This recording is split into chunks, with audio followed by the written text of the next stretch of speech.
Now, all my protagonists are females. The middle novel takes place around the time of the Civil War. I asked the universe out loud, how am I going to get a female protagonist onto the battlefields in the Civil War to report to us? And like a genie appeared out of nowhere. One of my characters, who was not a major character, fully dressed and ready to go onto the battlefields. So let me give you a little bit of background here. Delphine Montour was a Métis, that is mixed blood, Native American and European. She was one of the first textile workers to have access to cochineal through a family connection from Mexico.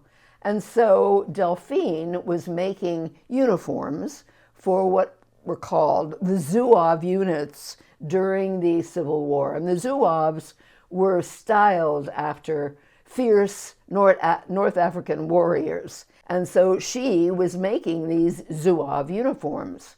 And the cochineal, the red, was an important aspect of this because this was a new red, a brilliant red that came up from Mexico.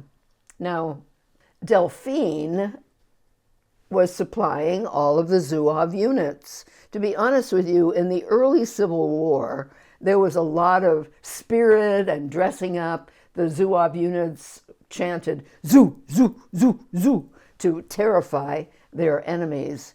And so she was well positioned. And I said to myself, all right, who is ready to, as a woman, to walk onto the battlefields? And she just stepped up and said, I'm ready, because the Zouave units were allowed to have one woman come with them.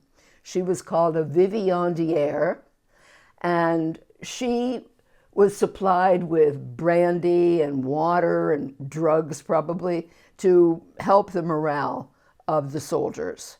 I had my protagonist. It was astonishing.